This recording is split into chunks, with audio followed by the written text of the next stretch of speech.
Hey guys, Joe here.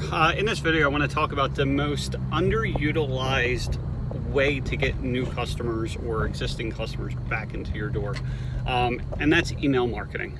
Not a lot of people do it, especially in the contractor space. A lot of people do it in the make money online space and all that kind of stuff, and that's where I learned these things from.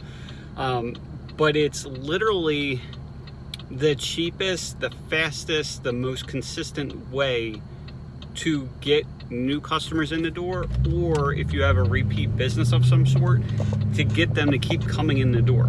Now, I just went to my chiropractor. It's been like 9 months since I was there, right? And like when I go to the chiropractor afterwards, I feel great, right? But like anything else in life, if it's not really bothering me, it's not a priority, right? And so I'm talking to the chiropractor and I'm like, yo, he's like, it's been 9 months. And I'm like, well, honestly, if you would send, emails out, like, I know I would sign up for it a hell of a lot sooner than 9 months, right? Because at this point, I'm only coming, when, there's something wrong, right? But it's kind of like a maintenance type of thing.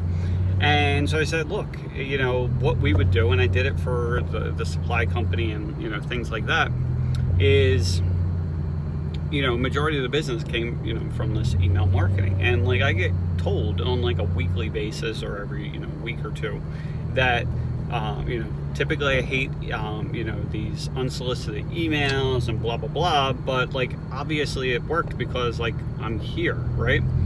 And the reason why it's like on my end, why it's successful and why it's successful for a lot of other people is that there's like a ratio that like of types of emails that you want to send, right? There's two types of emails. There's informational and then there's transactional, right? So informational, for a chiropractor would be like, have lower back pain, like do these 3 stretches, are your legs super tight, do this type of stretch, like that kind of stuff, right? And, and also with all those types of emails at the bottom, like there should always be a call to action. Now, a call to action is like, what specific step do you want this reader to take after reading your article, right? And for the chiropractor, it's simple. It's like, a quick link. Hey, like schedule your, your chiropractic session, right? And so it's literally just a link on the email. It goes right to the calendar, and from there they can schedule their appointment, right? And that's honestly the other reason why I made the appointment with my chiropractor, because it was late at night. I'm like, oh, my neck's kind of stiff. Oh, let me go do that. And like literally I just signed up for a 9:30 a.m. appointment the following day, right? So that would be, an example of call to action. For, if you own a fence company, and just say you started offering staining, right? Because you want to get into more of the recurring business model. That's where you talk about the emails, such as like, hey, are you looking for a way to extend the life of your fence? This is why, staining helps, right? And you can go through the pictures and the videos and stuff like that, where like showing like that stain actually penetrating into the wood and show why it actually helps extend the life of the fence, right? Protecting investment, blah, blah, blah. And then the call to action could be like, hey, get a quote, whatever it may be. Now, that's for the informational. Now for the transactional. So this is ones that you're specifically sending out so that way you can book jobs, get quotes, like that kind of stuff, right?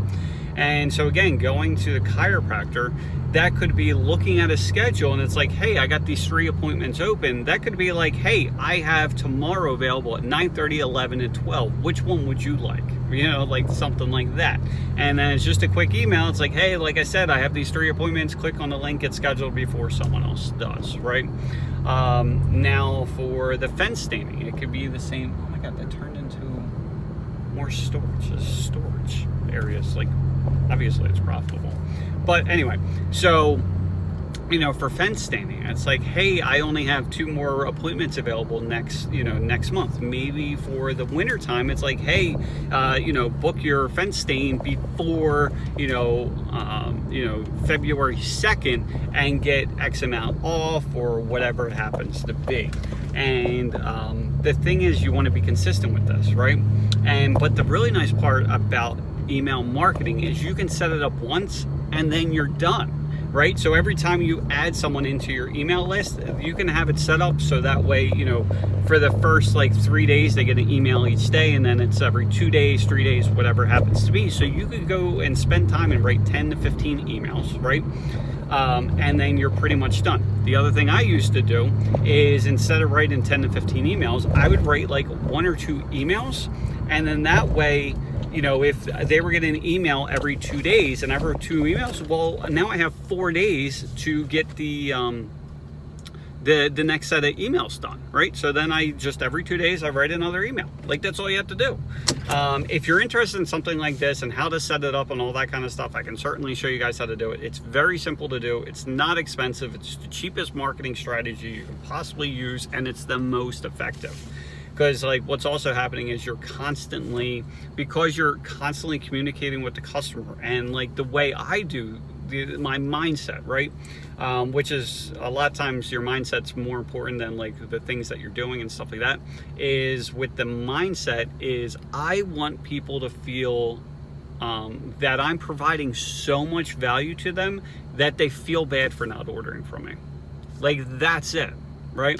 And so hopefully this type of stuff helps you. Like, if you're really struggling within your business, like, you're missing out, especially if you do multiple lines of service. Maybe you do fencing, but you also do decks and remodeling and pavers and all that kind of shit.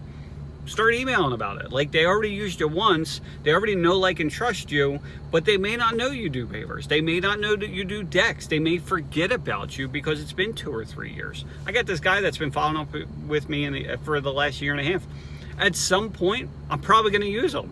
Like, because, and he's just, now it's automatic. If we needed a picket fence with the open top, you know, that dog-eared one? So anyway, that's all I got. If you have any questions, let me know. Have a great day. Bye.